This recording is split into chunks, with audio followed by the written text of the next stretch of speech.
Hi friends, welcome to my channel DGS blogs. అందరూ ఎలా ఉన్నారు? నేనైతే బాగున్నాను. మీరు కూడా బాగుండాలి అని కోరుకుంటూ మరొక వీడియోతో మీ ముందుకైతే వచ్చేసాను. వీడియో ఎక్కడ స్కిప్ చేయకుండా ఎండ్ వరకు చూడండి ఫ్రెండ్స్. అలాగే ఈ వీడియో చూసే ముందు చిన్న లైక్ ఇచ్చి అయితే చూడండి. మీరు ఇచ్చే లైక్ వలన నా వీడియో మరికొంతమందికి రీచ్ అయ్యే అవకాశం అయితే ఉంటుంది. లైక్తో పాటు హైప్ కూడా ఇచ్చేయండి. మరి లేట్ ఎందుకు, వీడియోలోకి అయితే వెళ్ళిపోదామా? ఈరోజు వీడియో వచ్చేసి ప్రతి నెలలో వచ్చే అమావాస్య పాడ్యమి రోజు అయితే పూజా రూమ్ క్లీన్ చేస్తాను కదండి. మొన్న అమావాస్య అయితే అయింది కదా, నెక్స్ట్ డే అయితే పూజా రూమ్ అంతా కూడా క్లీన్ చేసేసాను. అలాగే దేవుడి ఫొటోస్ అన్నీ కూడా నీట్గా క్లీన్ చేసేసి గంధం కుంకుమ బొట్లు అయితే పెట్టి ఈ విధంగా అలంకరణ అయితే చేసుకున్నాను. అలాగే ఇక్కడ కాశీ అన్నపూర్ణ అమ్మవారిని, నెక్స్ట్ నా దగ్గర కనకదుర్గమ్మ తల్లి అమ్మవారు అంటే మార్చివరంలో ఒకసారి దుర్గాదేవి అమ్మవారి పూజ చేయించుకుంటే దేవి తల్లి అమ్మవారి డాలర్ అయితే ఇచ్చారండి. అవన్నీ కూడా నేను రైస్ వేసి రైస్లో అయితే పెడతాను. అలాగే గంట ఇవన్నీ కూడా నీట్గా అయితే క్లీన్ చేసి పెట్టేశాను. ఒక గంట వచ్చేసి హనుమాన్ బొమ్మ ఉంటుందండి పైన. ఒక గంటకు వచ్చేసి ఇక్కడ మీరు చూస్తున్నారు కదా నందీశ్వరుడు అయితే ఉంటాడు. సో ఇంకా ఆ నందీశ్వరుడు ఉన్న గంట వచ్చేసి ఇలా శివుని దగ్గర అయితే ఉంచుతాను. నార్మల్గా గంట వాడతాం కదా, దానికోసం అనేసి హనుమాన్ బొమ్మ ఉన్నది అయితే వాడతాను అనమాట. సో ఇంకా మిగతా ఫొటోస్ అన్నింటినీ కూడా నీట్గా ఇలా క్లీన్ చేసేసుకుని గంధం కుంకుమ బొట్లు అయితే పెట్టానండి. చాలా మంది వారం వారం వినాయకుడిని గౌరమ్మని అయితే క్లీన్ చేస్తుంటారు. అంటే లక్షవారము బుధవారము వారంలో ఒక్క రోజు అయితే గౌరమ్మని వినాయకుడిని కడిగేసి ఇప్పుడు ఏ విధంగా అలంకరణ అయితే చేసామో గంధం కుంకుమ బొట్లు పెట్టి అలా వారం వారం అలంకరణ అయితే చేస్తారంటండి. ఇంక ఇలా అమావాస్య పాడ్యంకి క్లీన్ చేయటం అన్నది అయితే చెయ్యరు. చాలా వరకు నేను కూడా ఇంతకు ముందు అలాగే చేసేదాన్ని తెలియక, తర్వాత నాకు తెలిసిన వాళ్ళు చెప్పారన్నమాట, మనం ఇలా వారం వారం గౌరీ అమ్మవారిని వినాయకుడిని క్లీన్ చేయని అవసరం లేదు. ఇలా నెలలో వచ్చే అమావాస్య పాడ్యం రోజు ఒక్క రోజు క్లీన్ చేసుకున్నట్లయితే ఆ నెలలో ఏమైనా పూజలు వచ్చినప్పటికీ కూడా నార్మల్గా క్లీన్ చేసుకుంటే సరిపోద్ది. మొత్తం ఫొటోస్ అన్నీ తీసి ఇంకా అలంకరణ అయితే చేయని అవసరం లేదని ఇంక అప్పటి నుంచి నేను అదే విధంగా చేస్తున్నాను. సో ఇంకా దేవుడి ఫొటోస్ కూడా సర్ది పెట్టేసిన తర్వాత మిగతా పూజా సామాగ్రి అన్నీ ఉంటాయి కదా, అవన్నీ కూడా ఏ విధంగా సర్దుకున్నానో ఈ వీడియోలో మీతో షేర్ చేసుకుందామని అవి కూడా వీడియో అయితే షూట్ చేశానండి. ఇంకా పూజా సామాగ్రి అన్నీ కూడా ఒక ఇలా బాస్కెట్లో అయితే ఉంచాను. అవన్నీ కూడా అప్పుడప్పుడు యూజ్ చేసేయమాట. నిత్యం వెలిగించుకునే పూజా సామాగ్రి అన్నీ కూడా క్లీన్ చేసి పక్కన పెట్టేసాను. ఇంక ఇప్పుడు పూజ చేసుకోవాలి కదా. అలాగే ఇంకా పసుపు కుంకాలు అక్షింతలు అవన్నీ కూడా ఇలా బాక్సెస్లో అయితే పెట్టాను. అలాగే ఇక్కడ నిత్యం దీపారాధనకి నేను కొబ్బరి నూనె యూజ్ చేస్తానండి. ఆ కొబ్బరి నూనె బాటిల్ ఒకటి, నెక్స్ట్ పసుపు కుంకాలు ఎక్స్ట్రా ఉంటాయి కదా అవి, జవ్వాది ఇవన్నీ కూడా ఇక్కడ బాస్కెట్ ఉంది కదా అందులో అయితే పెడతాను. ఇంకా నిత్యం వాడే ఒత్తులు, నెక్స్ట్ ఆవు నెయ్యి, అలాగే ధూపం స్టిక్స్, అగరబత్తీలు ఇలా కొన్ని ఉంటాయి కదా అవన్నీ కూడా అలా సర్ది పెట్టేశాను. ఇంకా అలాగే కొబ్బరికాయ కొట్టుకునేది, నెక్స్ట్ ముగ్గులు కొడతాం కదా తడిపెట్టినప్పుడు ఆ ముగ్గు పిండి వేసే బాక్స్ అవన్నీ కూడా అందులో పెట్టానండి. అలాగే ఇక్కడ 2 బాక్సెస్ ఉంటాయి. ఒకటి స్టీల్ డబ్బా ఉంది కదా కిందన, అలాగే పైన వచ్చేసి ఇలా ప్లాస్టిక్ బాక్స్ అయితే ఉంది కదా. ఈ బాక్స్ లో ఉన్న మనీ అంతా కూడా అప్పుడప్పుడు నా దగ్గర ఉన్న డబ్బులన్నీ కూడా అందులో వేస్తూ ఉంటానండి. ఇంకా పూజలకి ఏమైనా కొబ్బరికాయలు, అట్టుపళ్ళు, అగరబత్తీలు ఇలాంటివి కావాలి అన్నప్పుడు ఆ డబ్బులు అయితే తీసుకు యూజ్ చేస్తూ ఉంటాను. ఇంకా ఇందులో ఉన్న డబ్బులు వచ్చేసి ఇప్పుడు కూడా వెంకటేశ్వర స్వామి వారి దగ్గర 11 రూపాయలు అయితే పెడతాను కదా శనివారం ఆ డబ్బులు తీసి ఆ బాక్స్లో అయితే వేసేస్తాను. ఎప్పుడైనా తిరుపతి వెళ్ళినప్పుడు ఆ డబ్బులు తీసుకువెళ్ళి ఉండిలో వేసేస్తానండి. సో ఆ విధంగా ఆ బాక్సెస్ అయితే అక్కడ ఉంటాయి. ఇంక ఇవన్నీ కూడా డైలీ పూజలో వాడేవన్నీ కూడా ఈ విధంగా అయితే సర్దుకున్నాను. నెక్స్ట్ ఇంకా ఈ పింక్ బాక్స్ ఉంది కదా అందులో పసుపు కుంకాలు ఉంటాయి. ఇంతకు ముందు కూడా మీరు చూసారు కదా. ఇది వచ్చేసి ఇప్ప నూనె అండి. ఇంతకు ముందు మారేడుమిల్లి అటు సైడ్ వెళ్ళినప్పుడు తీసుకొచ్చారు.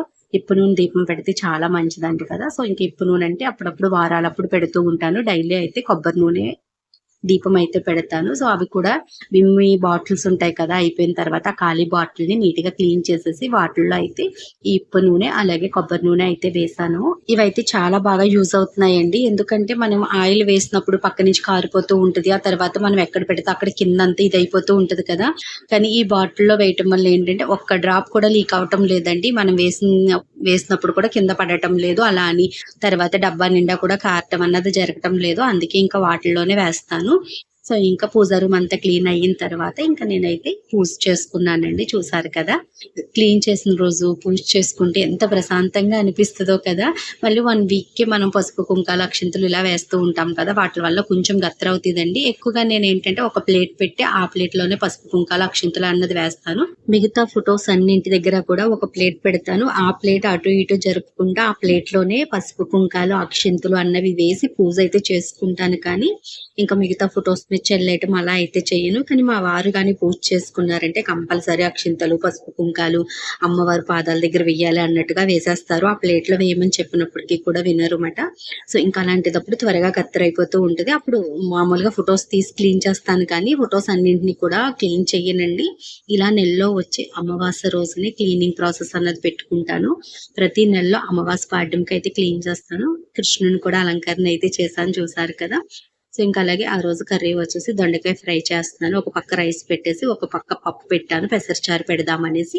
ఇంకా టిఫిన్ కూడా లేట్ అయిపోయిందండి, ఇడ్లీ వేసాను. ఫాస్ట్గా టిఫిన్ అయితే తినేసి ఇంకా నేను టీ కూడా పెట్టేసుకున్నాను.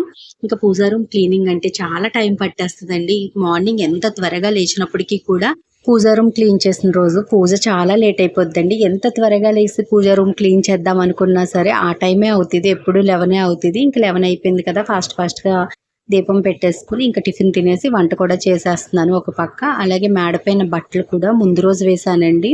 ఇంకా వేసవకాలం కదా, ఎప్పుడు కూడా ముందు రోజు నైట్ వేస్తాను. 7, 8 ఆ టైంకి అయితే వేస్తాను. నెక్స్ట్ డే మార్నింగ్ 8:30, 9 ఆ టైంకి అయితే వెళ్ళి తెచ్చేసి మడత పెట్టేస్తానండి. ఎందుకంటే ఎక్కువ టైం ఎండలో ఉండనవసరం లేదు. నైట్ అంతా కూడా గాలికి చాలా వరకు ఆరిపోతాయి.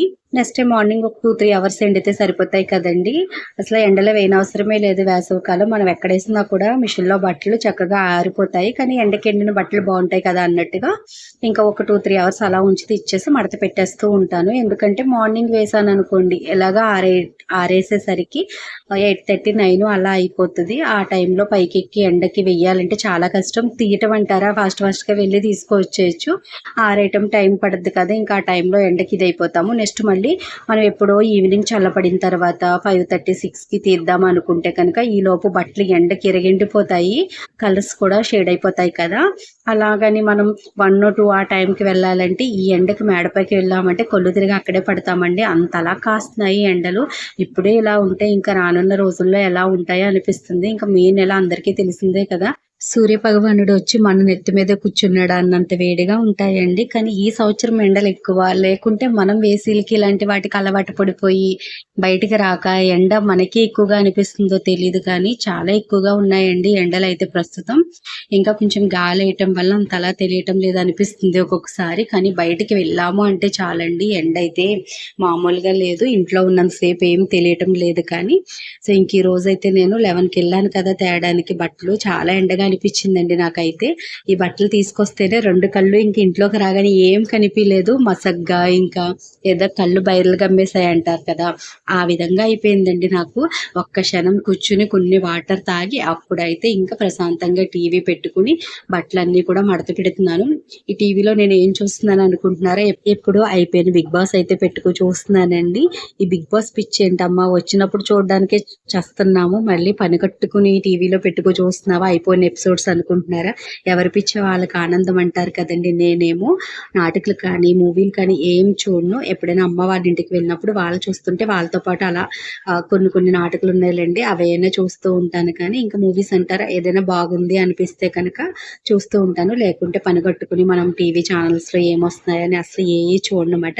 ఇంక ఈ బిగ్ బాస్ అంటే ఒక తెలియని పిచ్చి. ఇంకా చాలా ప్రోగ్రామ్స్ అయితే ఉన్నాయండి. ఈ మధ్య కాలంలో నేను అమ్మ వాళ్ళ ఇంటి దగ్గర చూసాను, బిగ్ బాస్ హౌస్లోకి వెళ్ళిన వాళ్ళందరితోటి కూడా రకరకాల ప్రోగ్రామ్స్ అయితే కండక్ట్ చేస్తున్నారండి. ఇలా కపుల్స్కి సంబంధించినవి, ఇంకా డ్యాన్స్ ప్రోగ్రామ్స్, ఏవో చాలా రకాలు అయితే ఉన్నాయి. అమ్మ వాళ్ళ ఇంట్లో చూస్తాను, వీళ్ళు బిగ్ బాస్కి వచ్చారు కదా, ఈ ప్రోగ్రాంలో వీళ్ళు ఉన్నారా అలా అనుకుంటానండి. మా ఇంటికి వచ్చిన తర్వాత అసలు చూద్దామన్న ఆలోచనే ఉండదు. అక్కడ అనుకుంటాను బాగుంది కదా, ఏముంది డైలీ 1 hour షోయే కదా, చూస్తే కొంచెం బాగుంది కదా, ఎంజాయ్గా ఉంది కదా అనిపిస్తుంది. కానీ మన ఇంటికి వచ్చాక మన పనులు మనకే సరిపోతాయి. అంత పని కొట్టుకు టీవీ చూడాలని అనుకోను.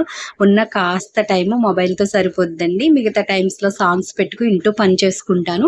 ఇలా చేసుకునేవి అంటే ఏవైనా కట్ చేసి కూరగాయలు లాంటివి, నెక్స్ట్ ఏవైనా వర్క్స్ చేసుకోవాలన్నా, మిషన్ కుట్టుకోవాలన్నా, ఇలా బట్టలు మడత పెట్టాలన్నా ఇలాంటివన్నీ కూడా టీవీ దగ్గరే చేస్తూ ఉంటాను. ఎందుకంటే ఒక పక్క అలా చూడొచ్చు, ఇలాంటి బిగ్ బాస్ ఏదైనా పెట్టుకు, లేకపోతే మంచి మూవీ పెట్టుకు అలా చూస్తూ ఆ వర్క్స్ అయితే చేసుకుంటానండి. అలా మూవీ పెట్టుకుని 2-3 అవర్స్ ఆ మూవీ దగ్గరే కూర్చుని అది చూస్తూ ఆ పని చెయ్యాలి అనుకోను. మన పని ఉన్నంత వరకునే ఆ మూవీ చూస్తాను. అది ఒక హాఫ్ అన్ అవర్ అయినా 1 అవర్ అయినా. మిగతా మూవీ మళ్ళీ తర్వాత ఏదైనా వర్క్ ఉండి అది మనం టీవీ దగ్గరే చేసుకునే వర్క్ అనుకుంటే కనుక ఆ మిగతా మూవీ ఆ 2 డేస్ అయినా 3 డేస్ అయినా అప్పుడు పెట్టుకు చూస్తానండి. అలా హాఫ్ అన్ అవర్ 1 అవర్ అన్నట్టుగా ఒక మూవీ పెట్టానంటే ఒక వారం రోజుల వరకు సాగదీస్తూ చూస్తాను. ముక్కల కింద ఒకేసారి చూడను. పని గట్టుకు టైం వేస్ట్ చేసుకు చూడాలి అనుకోనమాట. సో అలాగే ఇంకా నాకు మూవీస్ ఏం నచ్చలేదు అనుకున్నప్పుడు ఇంకా బిగ్ బాస్ అయిపోయిన ఎపిసోడ్స్ అన్ని పెట్టుకు అలా చూస్తూ ఉంటాను. నెక్స్ట్ బిగ్ బాస్ బస్ వస్తుంది కదా, అది అయిపోయిన వాళ్ళు ఇంటర్వ్యూస్ ఉంటాయి కదా, అవన్నీ చూస్తూ ఉంటాను అనమాట.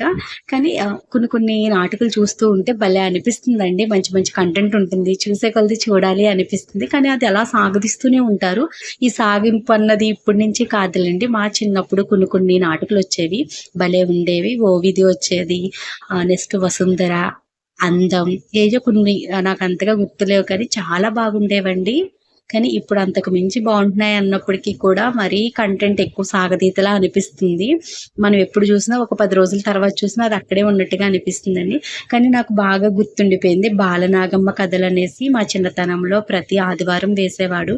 ఎంత బాగుండేవేనండి బాలనాగమ్మ కథలు.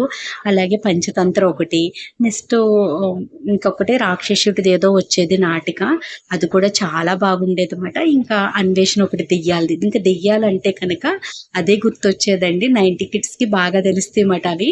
సో ఇంకా చూసారు కదా, బట్టలన్నీ మడత పెట్టేసి వేటికవి వేరువేరుగా పెట్టేస్తాను. ఇప్పుడైతే సర్దేస్తున్నానండి. ఫస్ట్ మా అబ్బాయి బట్టలు అయితే సర్దేస్తున్నాను.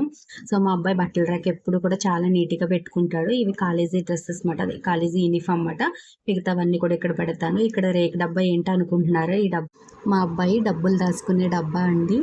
ఈ రేకు డబ్బా ఎన్ని సంవత్సరాల నుంచి ఉందో మా ఇంట్లో. మా చిన్నప్పుడు నేను ఇంట్లోనే దాచుకునేదాన్ని. ఇంతకుముందు దీనికి పైన హోల్ పెట్టేవారు మా తాతగారు. అంటే డిబ్బీ కింద మాట హోల్ పెడితే అందులో మనీ వేసుకోవచ్చు కదా, అలా నేనైతే చాలా రోజులు దాచుకునేదాన్ని. తర్వాత మళ్ళీ అమ్మమ్మ దగ్గర ఇంకొకటి ఉంటే మా అబ్బాయికి అయితే ఇచ్చిందండి. సో అది మాట. ఇది వచ్చేసి ఎప్పుడో మా మాయగారు అమ్మాయి చిన్నతనంలో బిస్కెట్స్ ఇందులో, లేకుంటే పాలపొడి ఏదోనండి. అప్పట్లో పాలపొడికి ఇలాంటి రేకు డబ్బాలో వచ్చావు కదా, ఇప్పుడైతే ప్లాస్టిక్ డబ్బాలు అట్ట బాక్సుల్లో అయితే ఇచ్చేస్తున్నారు. కానీ సో అప్పటి నుంచి అయితే ఉందన్నమాట ఆ డబ్బా మా ఇంట్లో. సో ఇంకా బట్టలన్నీ కూడా సర్ది పెట్టేశాను. అలాగే ఇంకా వేసవకాలం కదండి, మార్నింగ్ టైం బట్టలు పులిగినప్పటికీ కూడా నేను బాల్కనీలో వేసేస్తూ ఉంటాను. మేడపైకి వెళ్ళలేం కదా ఎండకి. అలాగే టవల్స్, చున్నీస్ ఇలాంటివి ఉంటాయి కదా, అవైతే ఇలా లోపల తాళ్ళు కట్టేసి వేసేస్తాను. ఇంకా మిషన్లో బట్టలే కాబట్టి ఎక్కడ వేసినా ఎండ కుర్తి ఆరిపోతాయి కదా. సో చూసారు కదండి, ఈరోజు వీడియో అయితే ఇంతే. ఈ వీడియో మీ అందరికీ నచ్చుద్దని అనుకుంటున్నాను. ఈ వీడియో నచ్చినట్లయితే లైక్ చేయండి, షేర్ చేయండి. అలాగే మరిన్ని వీడియోలు మన ఛానల్లో మీరు చూడాలి అనుకుంటే మన ఛానల్ని సబ్స్క్రైబ్ చేసుకోవడం అయితే మర్చిపోవద్దు. పక్కనే ఉన్న బెల్ ఐకాన్ క్లిక్ చేయండి. నేను ఏ వీడియో పోస్ట్ చేసినా నోటిఫికేషన్ అయితే మీకు వస్తుంది. Thanks for watching. Bye bye. రేపటి వీడియోలో మళ్ళీ